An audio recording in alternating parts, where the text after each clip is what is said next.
Welcome back, dear students. Welcome to this another useful session. So students, अभी तक हमने +1 के जो एनसीईआरटी है उसमें 18 चैप्टर कंप्लीट कर लिए हैं। पिछले चैप्टर में मैंने आपको बॉडी फ्लूइड सर्कुलेशन का चैप्टर करवाया था, जिसमें मैंने ब्लड का, लिम्फ का, हार्ट एंड वेसल्स का काम करवाया था सारा, और हार्ट को कैसे कंट्रोल करता है वो भी सारा समझाया था, और कार्डियोवास्कुलर जो बीमारियां हैं वो भी करवाई थी। आज का जो टॉपिक है, this is from the chapter number 19, excretory product and there elimination. अब बॉडी में जो लिक्विड वेस्ट बनता है उसको एक्सक्रीटरी प्रोडक्ट कहते हैं, और उनकी कैसे फॉर्मेशन होती है और कैसे एलिमिनेट होते हैं बॉडी से, उसको हम आज डिटेल में करेंगे। तो पूरा समझने के लिए चैनल के साथ एंड तक बने रहिएगा, बेटर अंडरस्टैंडिंग के लिए। तो वीडियो अच्छा लगे तो ज़्यादा से ज़्यादा शेयर कर देना। तो आज हम यहाँ टॉपिक करेंगे, first of all human excretory system, urine formation, function of tubules, mechanism of concentration, the filtrate, regulation of kidney functioning, micturition, role of other organ in excretion, disorder of excretory system. अगर हम बात करें यहाँ पे animals की, animal accumulate ammonia, urea, uric acid, carbon dioxide, water and ion like sodium, potassium, chloride, phosphate, sulphate etcetera. तो ये जो है बॉडी में अकोमुलेट हो जाते हैं extra, either by metabolic activity और by mean of excess ingestion. या तो मेटाबॉलिज्म बॉडी में, या तो जब इंजेशन हो जाए तब होते हैं। तो the substances to be removed totally और पार्शली, इनको पूरी तरह से या थोड़ा ख़त्म करना या इनको ज़रूर हो जाता है। तो इस चैप्टर में आप ये लर्न करोगे that mechanism of elimination of these substances with the special emphasis on the common nitrogenous waste। तो यहाँ मेन नाइट्रोजीनियस वेस्टेज के ऊपर बात करेंगे और कैसे वो एलिमिनेटेड होंगे, इस चैप्टर में आपको करवाएंगे। जैसे अमोनिया, यूरिया, यूरिक एसिड, ये नाइट्रोजीनियस वेस्ट हैं, यानी नाइट्रोजन इनमें मेन होती है। Ammonia is the most toxic form and require large amount of water for elimination. Ammonia सबसे टॉक्सिक फॉर्म है, उसको एलिमिनेट करने के लिए पानी में डिज़ोल्व होना ज़रूरी है। यूरिक एसिड जो है लेस टॉक्सिक है, तो मिनिमम वाटर लॉस से ये बाहर आ जाता है। Process of excreting the ammonia is called ammonotelism. जो अमोनिया एक्सक्रीट करते हैं एनिमल्स या बिहेवियर को अमोनियटेलिज्म कहते हैं, और इन एनिमल को अमोनियोटेलिक कहते हैं। इसमें bony fish, aquatic amphibian, aquatic insect आते हैं। अमोनिया जो है रेडली सॉल्युबल है वाटर में, एंड डिफ्यूज़न से बॉडी सरफेस से गिल में आ जाता है फिश के, और अमोनियम आयन में। Kidney do not play significant role in its removal. Ammonia के रिमूवल में किडनी का इतना रोल नहीं है। जो टेरेस्ट्रियल अडाप्टेशन है necessitated the production of lesser toxic waste like urea. तो इससे लेक्स टॉक्सिक जो ज़मीन पे एनिमल रहते हैं उनको यूरिया एंड यूरिक एसिड बनना ज़रूरी है, और इससे वाटर कंजर्व हो जाता है, क्योंकि जो एक्वाटिक एनिमल है उनको वाटर कंजर्व करने की ज़रूरत नहीं है। इन रिटर्न वो बॉडी में साल्ट रखते हैं। जैसे साल्ट में, सी में एनिमल रह रहे हैं, फिश रह रही है, उसकी अंदर साल्ट ग्लैंड होती हैं, क्योंकि उनमें ऑस्मोलैरिटी मेंटेन करनी होती है। बट जो ज़मीन पे एनिमल रहते हैं उनको जो है पानी कंजर्व करना पड़ता है, वो साल्ट ज़्यादा नहीं रख सकते। मैमल हैं जैसे एम्फीबियन, जो टेरेस्ट्रियल हैं, मरीन फिश हैं, ये यूरिया एक्सक्रीट करते हैं, इसको यूरियोटैलिक बोलते हैं। Ammonia produce by metabolism is converted to urea in the liver, and these animal release into blood which is filtered and excreted out the kidney। तो liver में जो यूरिया है, अमोनिया है, उसका यूरिया बन जाता है। यूरिया लेस टॉक्सिक है अमोनिया से, तो फिर किडनी को ट्रांसपोर्ट हो जाता है, वहाँ से निकलता है। तो सम अमाउंट ऑफ यूरिया जो है किडनी भी रिटेन करके रखती है, तो ऑस्मोलैरिटी के लिए। रेप्टाइल, बर्ड, लैंड, स्नेल, जो इंसेक्ट है वो यूरिक एसिड स्क्रीट करते हैं पैलेट की फॉर्म में। सबसे ज़्यादा वाटर कंजर्व इससे ही होता है, तो उसको कहते हैं यूरिकोटैलिक एनिमल, तो उसको कहते हैं यूरियोटेलिज्म। उम्मीद करता है इतना समझ आ गया होगा। और आगे सर्वे करें अगर हम एनिमल किंगडम का, पता चलता है हमें काफ़ी एक्सक्रीटरी स्ट्रक्चर्स हैं। जैसे इन्वर्टिब्रेट्स में the structure are simple tubular form, मैंने सभी करवाए हैं, सभी फाइलम आपने किए हैं। वेयर एज द वर्टिब्रेट के कम्प्लेक्स स्ट्रक्चर, उसको किडनी कहते हैं। सम ऑफ दीव जहाँ मेंशन है, जैसे प्रोटोनेफ्रीडिया और फ्लेम सेल जो है फ्लैटबोम में होते हैं, प्लानेरिया। रोटीफोर एंड एनालिडा जो फेलोकोडेट हैं, एम्फिऑक्सीज, प्रोटोनेफ्रीडिया इनमें मेन होते हैं, और आइन और फ्लूइड बैलेंस के लिए उसको ऑस्मो रेगुलरिटी कहते हैं। नेफ्रीडिया जो है ट्यूबुलर सेक्सक्रीटरी स्ट्रक्चर है अर्थबोम के, 3 तरह के नेफ्रीडिया होते हैं, और एनालिड भी। तो nephridia help in remove of nitrogenous waste and maintain the fluid water and ion balance. जो मालफिजियन टब्यूल्स हैं, जो आपको मैंने बताया था इंसेक्ट्स के होते हैं, कॉकरोच वगैरह। मालफिजियन टब्यूल जो है removal of nitrogenous waste and regulation.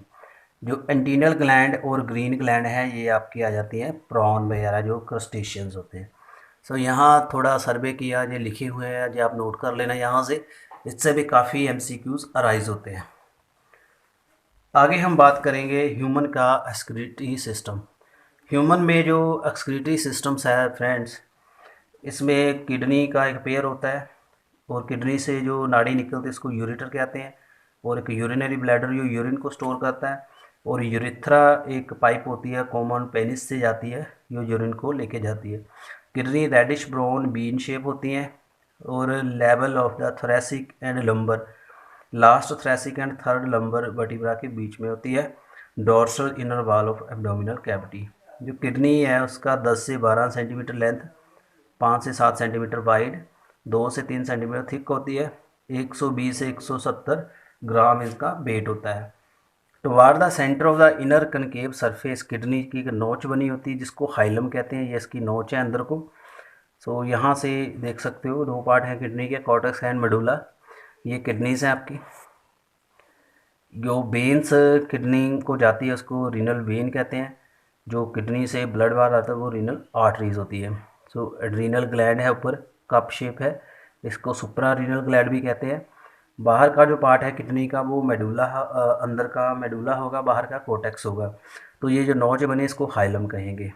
तो यहाँ से 2 डक्ट्स निकल रही हैं, इसको यूरेटर कहते हैं, और ये जाके एक सैक में खुलती है जिसको यूरिनरी ब्लैडर का नाम देते हैं। तो यहाँ से आप इसको देख सकते हो, लेबोरेटर डायग्राम दिया हुआ है। और 2 पार्ट हैं किडनी के, कॉर्टेक्स एंड मेडुला। मेडुला जो है divided into few conical masses, जो मेडुलरी पिरामिड होता है, प्रोजेक्टिंग इनटू कैलाइसिस, जो कैलिक्स, जो यहाँ स्ट्रक्चर बन जाते हैं, कैलिक्स पत्तियों की तरह स्ट्रक्चर बन जाते हैं छोटे छोटे, ये कैलिक्स होते हैं। फिर वहाँ से पेल्विस बन जाता है। कोर्टेक्स एक्सटेंड करते हैं between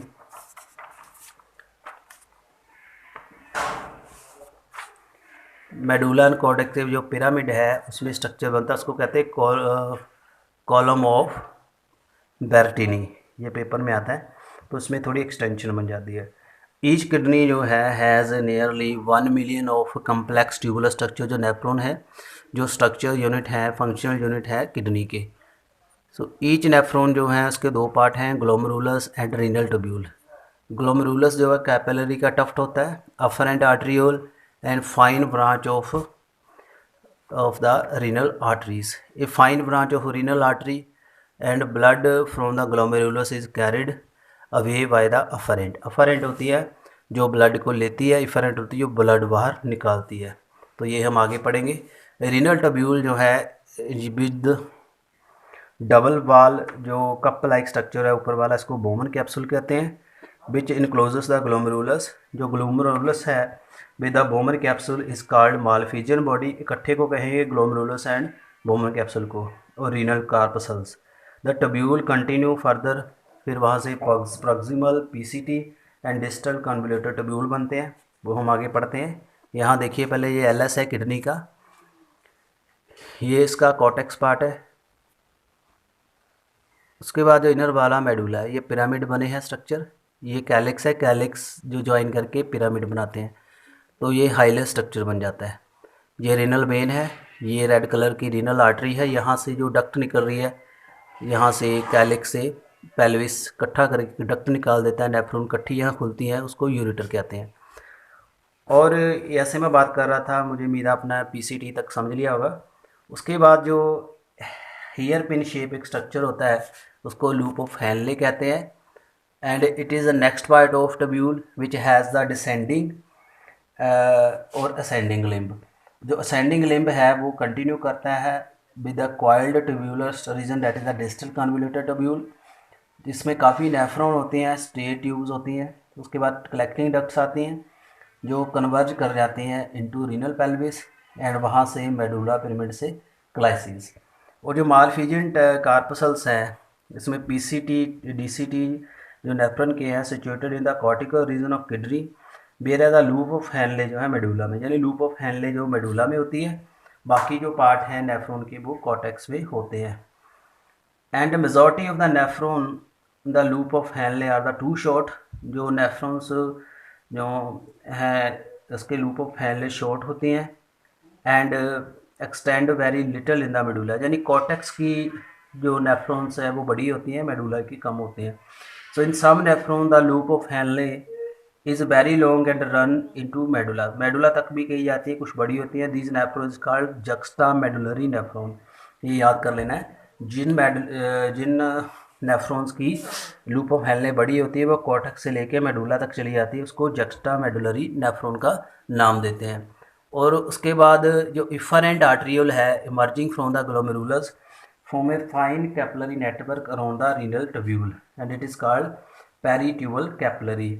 A minute vessel of this network run parallel to loop of Henle following U shape vasa recta, जो बासा रेक्टा है एब्सेंट और हाईली रिड्यूस इन कॉर्टिकल, जो कॉर्टिकल नेफ्रियन है उसमें ये रिड्यूस होती है और एब्सेंट होती है। तो यहाँ से जो डायग्राम देख सकते हो मालफिजियन कैप्सूल्स का, ये आपका अफरेंट आर्ट्रियोल है जो लेके जा रहा है ब्लड, आर्टरी है बड़ी है क्योंकि ज़्यादा ब्लड आएगा किडनी में, फिर जो बाहर लेके आएगी वो इफरेंट इससे ज़्यादा प्रेशर से जाएगा, फिर यहाँ नीचे कन्वर्ट कर जाता है। तो ये आपका आ गया पूरा ग्लोमेरुलस। ये बोमन कैप्सूल है जो तीर की तरह है, इसके अंदर जो आर्ट्रियल का बंच बना हुआ है, नीचे पीसीटी स्टार्ट होती है। तो इसका कंप्लीट यहाँ पे स्ट्रक्चर देख लीजिए, आपको बेटर अंडरस्टैंडिंग के लिए अच्छा रहेगा ये। इस डायग्राम को फोकस करिए स्टूडेंट्स। तो यहाँ से आपको अफरेंट आर्ट्रियोल ये आ गया बड़ी है, फिर यहाँ से इफरेंट से ये बाहर आ रही है, फिर ये ट्यूब्यूल्स के साथ जो डार्क कलर की है ये फ्यूज़ हो रही हैं। तो यहाँ से जो नेटवर्क बन जाता है ये पीसीटी है, जो येलो कलर की ट्यूब्यूल्स निकली है, ये यहाँ से लोब बनी है हेयर पिन लाइक स्ट्रक्चर, यहाँ से इसको लोग कहते हैं लूप ऑफ हैनले। जो नीचे जा रही है ये डिसेंडिंग लूप है, जो ऊपर जा रही है ये असेंडिंग है, ये हॉरिजेंटल है। तो इसमें जो कैपिलरी का नेटवर्क बना हुआ है ग्लोमेरुलस का उसको बासा रेक्टा कहते हैं। सो स्टूडेंट इन स्ट्रक्चर का काफ़ी ज़्यादा रोल है। तो यहाँ से देखिए प्रोक्सिमल ट्यूब्यूल हैं, लूप ऑफ हैनले, फिर लूप ऑफ हैनले यहाँ ख़त्म होती है, वहाँ डिस्टल कॉन्वोल्यूटेड ट्यूब्यूल्स आते हैं, उसके बाद ये कलेक्टिंग ट्यूब्यूल्स में इकट्ठी हो जाती है और ये जो डक्ट है सीधी जाके कहाँ खुलेगी आपकी जो रीनल पेल्विस में, वहाँ से यूरेटर को लेके जाएगी। तो यहाँ से जो loop of Henle and water रेक्टा है इनमें जो फ्लूइड है ऑपोजिट डायरेक्शन में जाएगा, यानी जो जहाँ ब्लड है बासा रेक्टा में और यूरिन का जो वेस्ट है फिल्ट्रेट है वो यहाँ आएगा आपकी लूप ऑफ हैनले में, ऑपोजिट फ्लो करता है, एक ऊपर को जाएगा एक नीचे को जाएगा, इसको कहते हैं काउंटर करंट मैकेनिज्म, इसका ऊपर जाएगा दूसरा नीचे। तो यहाँ से फ्लूइड एक्सचेंज होता है विद एक्टिव ट्रांसपोर्ट। तो यहाँ से जो यूरिन है हाईली कंसनट्रेटेड होता है और ज़्यादा से ज़्यादा वाटर कंजर्व करने में इस स्ट्रक्चर का काफ़ी ज़्यादा रोल है, ये मैं आपको बता रहा हूँ यहाँ पे, ये आपने यहाँ से याद कर लेना है। और स्टूडेंट्स आगे जो हमारा टॉपिक है that is the urine formation, इसको हम थोड़ा इतना आप देख लीजिए फिर हम इसको भी स्टार्ट करते हैं। उम्मीद है आपने इतना स्टडी कर लिया होगा। सो स्टूडेंट्स अभी तक हमने जो स्ट्रक्चर पढ़ लिया है किडनी का पूरा डिटेल में, नेक्स्ट हम आगे करेंगे यूरिन फॉर्मेशन। अब यूरिन बनता कैसे है वो सारे स्टेप आगे आपको करवाऊंगा, ये काफ़ी समझने वाला टॉपिक है डिटेल में। सो अगर हम बात करें यूरिन फॉर्मेशन की तो ये मेनली 3 स्टेप लेता है, glomerular filtration, reabsorption and secretion, that is called selective reabsorption and tubular secretion, ये 3 पार्ट हैं। सो डिफरेंट नेफ्रॉन के पार्ट्स मैंने आपको बताए हैं, उसमें ये डिफरेंट एक्टिविटीज़ होती हैं। फर्स्ट जो स्टेप है फिल्ट्रेशन ऑफ ब्लड, पहले जो ब्लड जो है आता है अपर एंड आर्ट्रियोल से इन द ग्लोमेरुलस, फिर ब्लड जो है फिर यहाँ फिल्टर हो जाएगा with the Bowman capsule. Average अगर हम बात करें 1100 से 1200 ml ऑफ ब्लड जो है फ़िल्टर करती है किडनी 1 मिनट में। 1/5 of blood pump out by the ventricle of the heart पर मिनट, तो इसका 1/5 करती है। तो ग्लोमेरुलर जो कैपिलरी ब्लड है pressure cause the filtration of blood through 3 layer. तो फिल्ट्रेशन 3 लेयर से होती है। सबसे पहले आएगी endothelium of glomerulus blood vessels, एक वेसल्स की लेयर है, एंड एपिथीलियम बोमन कैप्सूल की एंड बेसमेंट मेम्ब्रेन दोनों के बीच, तो 3 लेयर आती हैं। यानी जो ग्लोमेरुलस की जो लेयर है और बोमन कैप्सूल की लेयर है, 2 लेयर आ गई, और उसके बीच में आ जाती है इंटरमीडिएट जो है बेसमेंट मेम्ब्रेन। तो तीनों रोल प्ले करती हैं। तो एपिथीलियम जो बोमन कैप्सूल की है ये आपने याद करना है। इसमें पोडोसाइट्स होते हैं arrange in an intricate manner so that to leave some minute space that is called filtration slits. इसमें स्लिट्स होती हैं, ये पेपर में क्वेश्चन जरूर राइज होता है कि फिल्ट्रेशन स्लिट्स किस में आती है। जैसे CSI एनाटॉमी क्वेश्चन आया था, तो वो आती हैं पोडोसाइट में। Blood is filtered finely through the these membrane, इससे ब्लड फिल्टर होता है। That almost all the constituent of plasma except the protein, सिर्फ प्रोटीन छोड़ के ब्लड से बाकी सारा चला जाता है बोमन कैप्सूल में। So it is called ultra filtration. So यहाँ मैं बात कर रहा था, इसको आप दोबारा फोकस कर लीजिए। This is the diagram complete. ये जो ग्लोमेरुलस है उसकी लेयर है, बोमन कैप्सूल की लेयर आ गई, 2 लेयर, इसके बीच में एक लेयर आ जाएगी, तीसरी लेयर, उसको कहेंगे बेसमेंट मेम्ब्रेन। ये जो है एक्सक्रीटरी जो मेम्ब्रेन का रोल प्ले करती है। आगे अगर हम और डिटेल में देखें, यहाँ the amount of the filtrate formed by the kidney पर मिनट, कितना फिल्ट्रेट करती है ब्लड 1 मिनट में, इसको कहते हैं ग्लोमेरुलस फिल्ट्रेशन रेट GFR। ये किडनी फंक्शन टेस्ट के काफ़ी इंपॉर्टेंट पैरामीटर होते हैं। ये हेल्थी अगर बंदा उसकी किडनी ठीक ठाक काम कर रही है तो वो होगा 125 ml पर मिनट और 180 पर डे। 180 लीटर हर रोज़ किडनी फिल्टर करती है। द किडनी है built in membrane for regulation of glomerular filtration, इनका अपना मैकेनिज्म होता है जिससे वो कंट्रोल करती है। सो सच इफेक्टिव मैकेनिज्म जो है जे जक्स्ट्रा ग्लोमेरुलस अपरेटस JG, बहुत ही इंपॉर्टेंट चीज़ है। ये मैं डिटेल में वीडियो करवाऊंगा आपको, मैंने पहले भी वीडियो किया था, मैं फिर भी एक न्यू वीडियो अपलोड कर दूंगा इससे। सो ये जो अपरेटस है ये सेंसिटिव रीजन होता है by the cellular modification in the distal convoluted tubule and the upper and arterial. जो DCT and upper and arterial एक जगह पे टेंगल्ड हो जाते हैं, तो वो ये अपरेटस बना देते हैं। So a fall in the GFR can activate the JG cell. तो अगर फिल्ट्रेशन रेट जब कम हो जाए तो फिर जो जक्स्ट्रा ग्लोमेरुलस के सेल एक्टिवेट हो जाएंगे, फिर वो रिलीज़ करेंगे रेनिन। रेनिन हार्मोन होता है जो किडनी स्कीट करती है, जो ग्लोमेरुलस फिल्ट्रेशन फ्लो को इंक्रीज़ कर देता है नॉर्मल के ऊपर। ये आपने याद कर रखना है। एक रेनिन होता है, एक रेनिन होता है, RENIN। रेनिन स्टमक से आता है, रेनिन किडनी से आता है, ये आपने याद रखना है। Comparison of the volume of the filtrate formed per day. तो रेनिन जो हार्मोन है, रेनिन जो स्टमक से, वो एंजाइम है, ये भी आप याद कर लेना। तो 180 जो लीटर है per day, with that the urine release 1.5 litre suggest that 99% of the filter has to be reabsorbed by renal tubule. एक दिन में हम जो पेशाब करते हैं वो होता है 1.5 लीटर, 1.5 लीटर। सो इस फिल्टर का जो 180 लीटर का 99% है बैक चला जाता है, रीअब्जॉर्ब हो जाता है, क्योंकि इसमें काफ़ी यूजफुल सब्सटेंस है। तो उस प्रोसेस को कहते हैं रीअब्जॉर्प्शन। जो ट्यूबुलर एपिथेलियम है डिफरेंट सेगमेंट नेफ्रॉन की, वो एक्टिव या पैसिव मैकेनिज्म से रीअब्जॉर्ब करती है। जैसे ग्लूकोज है, अमीनो एसिड है, सोडियम है, ये सारी रीअब्जॉर्ब हो जाएंगे एक्टिवली। जो नाइट्रोजनियस वेस्ट हैं वो पैसिवली अब्जॉर्ब होंगे। तो अब्जॉर्प्शन ऑफ वाटर जो आल्सो अकर पैसिवली, पानी भी वापस चला जाता है ब्लड में passively. During the urine formation, जब यूरिन बनता है, the tubular cell secrete the substance like hydrogen ion, potassium ion, ammonia into the filtrate. तो ट्यूबुलर से ये सारे फिल्ट्रेट में आ जाते हैं। फिल्ट्रेट होता है जो आपका ट्यूब्यूल में है, ये याद रखना है। तो tubular secretion also an important step in formation of urine. So ये काफ़ी इंपॉर्टेंट स्टेप है। यहाँ तो ब्रीफ में दिया है, बट इसका डिटेल भी वीडियो आपको करवा दूंगा, मैंने वीडियो डाला है, देख लेना वहाँ से। तो 3 बेसिक स्टेप हैं। फर्स्ट है अल्ट्रा फिल्ट्रेशन। अल्ट्रा फिल्ट्रेशन हो जाएगी, पढ़ लिया आपने, जो बोमन कैप्सूल और ग्लोमेरुलस में होगी। उसके बाद आता है सिलेक्टिव रीअब्जॉर्प्शन। उसके बाद आएगा ट्यूबुलर स्क्रीशन। ट्यूबुलर स्क्रीशन जो है डिस्टल कन्वोल्यूटेड टब्यूल जो कलेक्टिंग डक्ट में सारा चला जाता है वो ट्यूबुलर स्क्रीशन होगी। सिलेक्टिव रीअब्जॉर्प्शन काफ़ी इंपॉर्टेंट है, इसमें loop of Henle loop and बासा रेक्टा इसका काफ़ी रोल है। और इसमें आपका आ जाता है वो काउंटर करंट मैकेनिज़्म जो आपको मैंने बताया था कुछ ही देर पहले।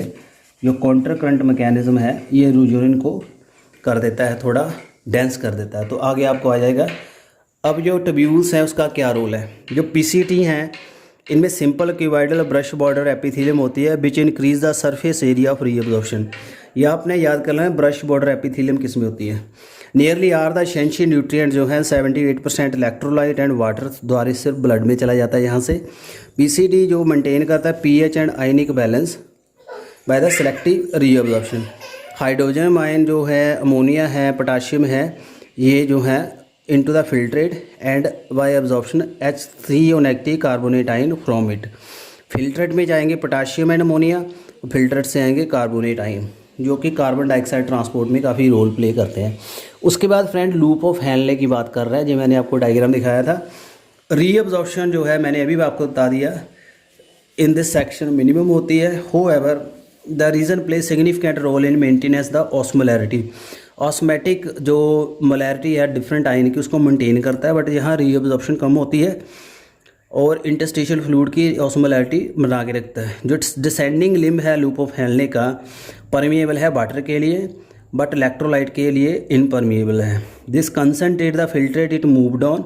जैसे जैसे नीचे जाएगा यूरिन वो कंसनट्रेट हो जाएगा क्योंकि वहाँ से इलेक्ट्रोलाइट नहीं बाहर जाएंगे।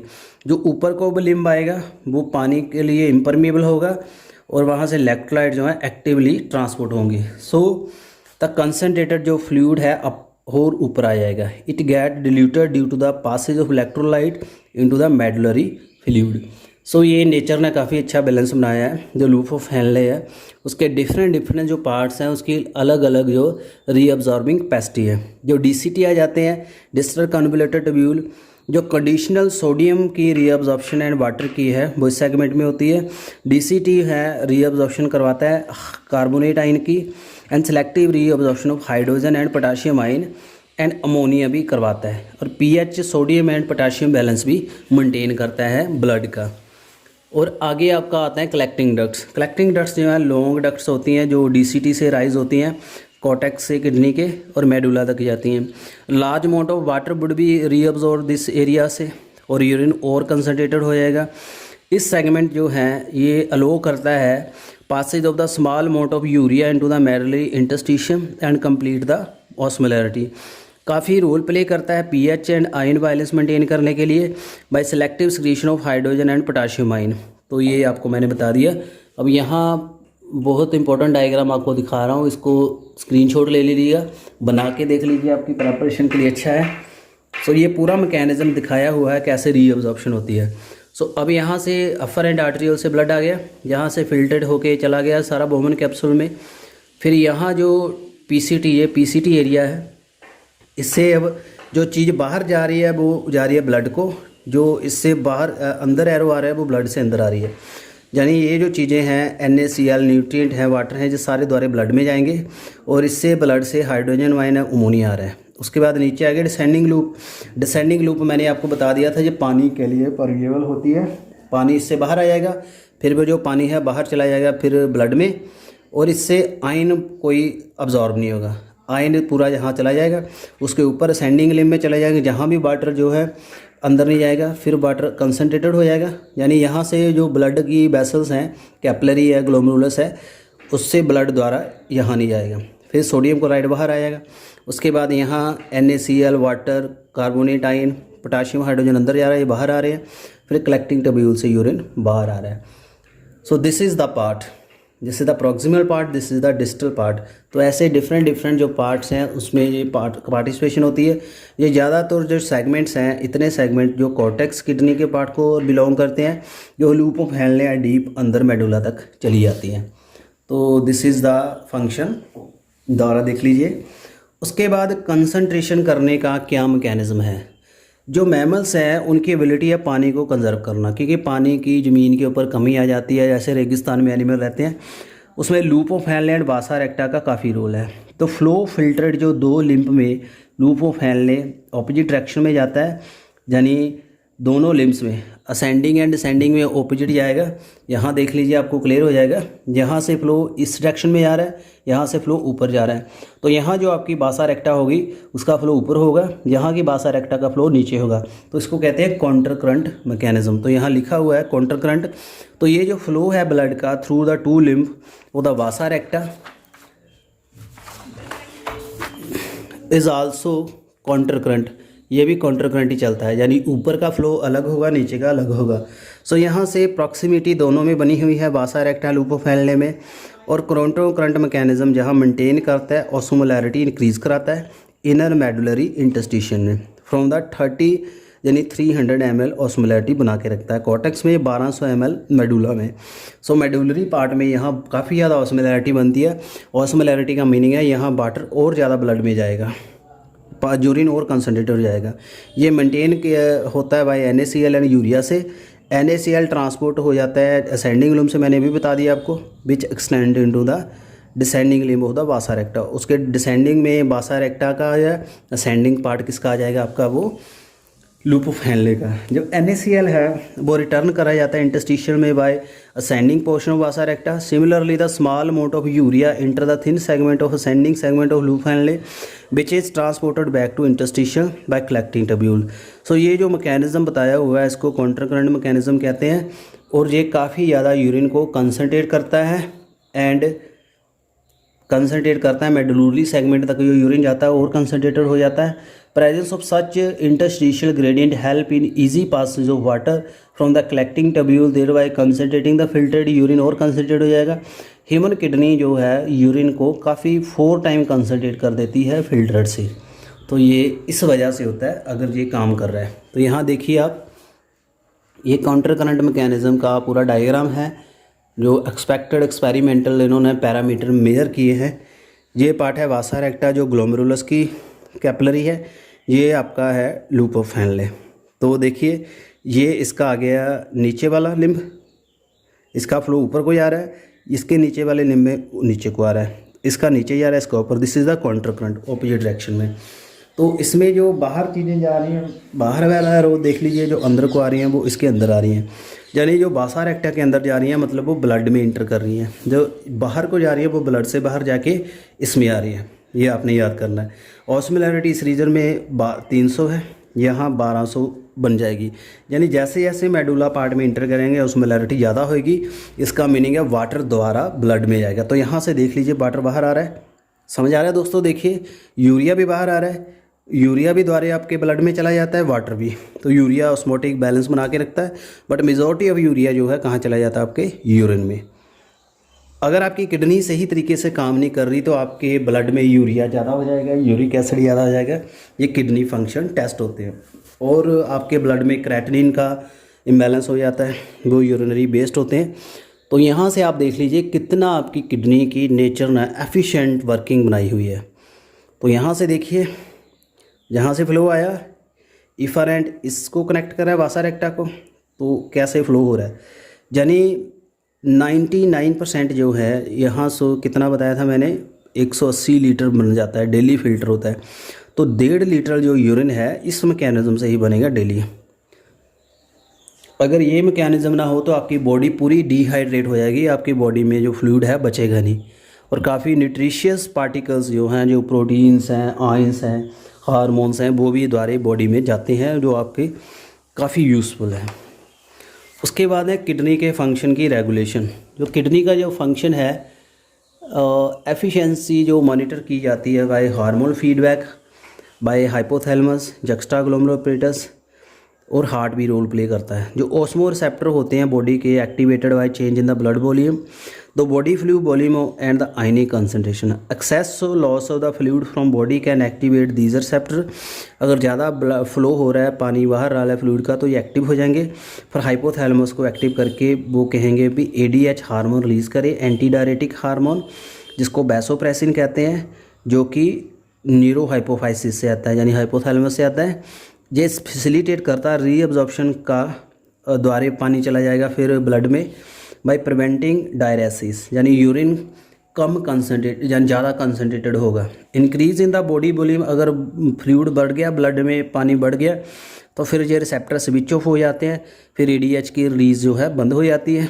इस also affect the kidney function by its constrictory effect on the blood vessel, जो किडनी के फंक्शन को भी इफेक्ट करता है। This cause an increase in the blood pressure भी इंक्रीज करेगा, and increase in the blood pressure and increase the glomerular blood flow and thereby glomerular filtration rate. इन चीज़ों को ये सारा अफेक्टेड करता है। उसके बाद दोस्तों यहाँ अगर देखते हैं जो जक्स्टा ग्लोमेरुलर अपरेटस है, इसके ऊपर ही चर्चा हो रही है, समझ लेना। ये भी रोल प्ले करता है।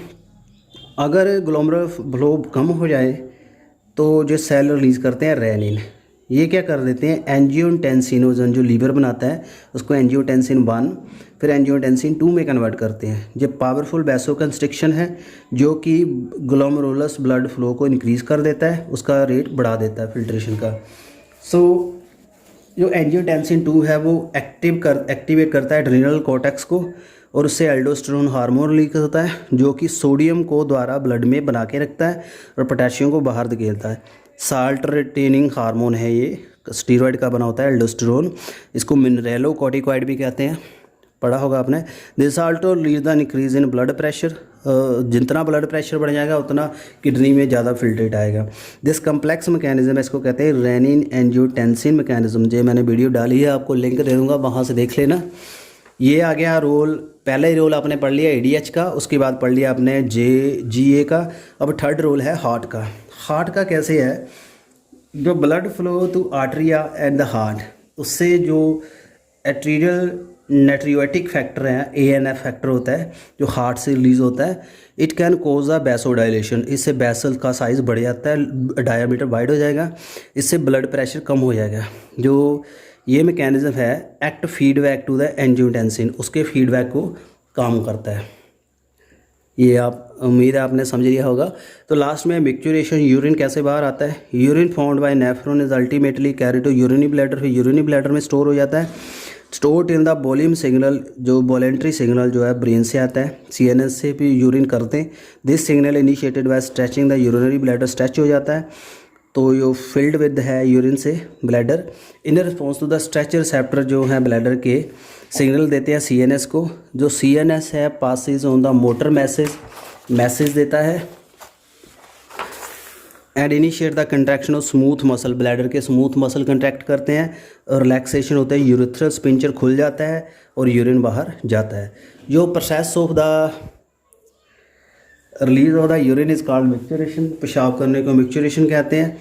और mechanism it is called micturition reflex. Adult human जो है 1 से 1.5 लीटर यूरिन हार्वेस्ट करता है। यूरिन फॉर्म्ड येलो कलर का होता है, वाटरी फ्लूइड होता है, एसिडिटी 6 है इसकी pH, और ऑर्डर इसका अलग अलग होता है। इन्फेक्शन के अकॉर्डिंग ऑर्डर गंदी स्मेल भी मारता है। 25 से 30 ग्राम ऑफ यूरिया स्क्रीट होता है हर डे में। Various condition affect the urine के करैक्टरिस्टिक्स। यूरिन का एनालिसिस हमें काफ़ी हेल्पफुल करवाता है, जैसे किडनी के प्रॉब्लम को, जैसे ग्लूकोज लेवल कितना है, कीटोन बॉडी कितनी है, ग्लूकोज को ग्लाइकोयूरिया, अगर यूरिन में ग्लूकोज ज़्यादा आ रहा है, कीटोन बॉडी आ रही है, कीटोयूरिया है, तो ये डायबिटीज़ मेलाइटिस के साइन है, शुगर की बीमारी के। जब ज़्यादा बढ़ जाती है तो यूरिन में शुगर आनी शुरू हो जाती है। अदर ऑर्गन भी काम करते हैं एक्सक्रीशन का, इसमें किडनी, लंग्स, लीवर, स्किन ये हेल्प करते हैं। स्किन का स्वेट होता है, इसका पढ़ने की ज़रूरत नहीं है आपको, देख लीजिए, थोड़ा ओवरव्यू ले लीजिए। स्वेट में साल्ट रिटेन हो जाता है, साल्ट एक्स्ट्रा बाहर निकल जाता है पसीने से। तो मेन हम किडनी का कर रहे हैं, उसके ऊपर ही फोकस करेंगे। लास्ट में आते हैं इसके डिसऑर्डर। किडनी की काफ़ी बीमारियां हैं, जैसे ब्लड आना शुरू हो जाए, kidney play accumulation of urea in blood, urea अगर ज़्यादा हो तो यूरीमिया आएगा, विच इज़ सिग्नली हार्मफुल में lead to the kidney failure, यानी अगर यूरिया ब्लड में फैल जाए ज़्यादा। पेशेंट जो urea can be removed by process of haemodialysis, यानी अगर किडनी यूरिया एक्सक्रीट नहीं कर रही तो इसका मतलब है किडनी काम नहीं कर रही, इसकी डायलिसिस करनी पड़ती है, फिर ब्लड से यूरिन निकालते हैं। Blood drain from the convenient artery pumped into the dialysis unit after adding the anticoagulant like heparin. The unit contain the coiled cellphone tube surrounded by fluid, dialysis fluid होता है इसमें, तो same composition होती है जो कि plasma की। तो सिर्फ इसमें नाइट्रोजनियस बेस नहीं होते, वो सारे बेस्ड पीरियड्स प्लाज्मा में चले जाते हैं। सो ये तब कंडीशन आती है जब किडनी पूरी तरह से डैमेज हो जाती है। तो यही एक ट्रीटमेंट रह जाता है किडनी के पेशेंट को बचाने का। किडनी कई बार प्रॉपरली काम करना बंद कर देती है, फिर उसका ट्रांसप्लांट जो डोनर से लेके आना पड़ता है। तो इसके भी काफ़ी कम ही सक्सेसफुल रिजल्ट हैं। रीनल कैल्कुलाई स्टोन बन जाता है किडनी में, क्रिस्टलाइन जो ऑक्सैलेट आयन वगैरह इकट्ठे हो जाते हैं। ग्लोमेरुलोनेफ्राइटिस स्वेलिंग हो जाती है ग्लोमेरुलस में, this is called nephritis. Itis word जो है स्वेलिंग से लिया हुआ है। सो दोस्तों, कैसा वीडियो लगा काइंडली मुझे कमेंट जरूर करना। ये ब्रीफ डिस्कशन थी what is very very important chapter, और काफ़ी अच्छी लाइनें लिखी हैं इसमें, काफ़ी करेक्शन है इस बुक में, करेक्टेड लिखा हुआ है और काफ़ी आपको हेल्प करेगा। तो वीडियो कैसा लगा काइंडली कमेंट कर रहा है। जो लास्ट में समरी रीड कर ली होगी आपने। थैंक यू वेरी मच, और ऐसे ही चैनल के साथ बने रहिए। और मॉक टेस्ट जो है उसका भी प्रीमियर आज ही होगा, इसके बाद उसको भी ज्वाइन करिए। And thank you very much and stay tuned with my channel.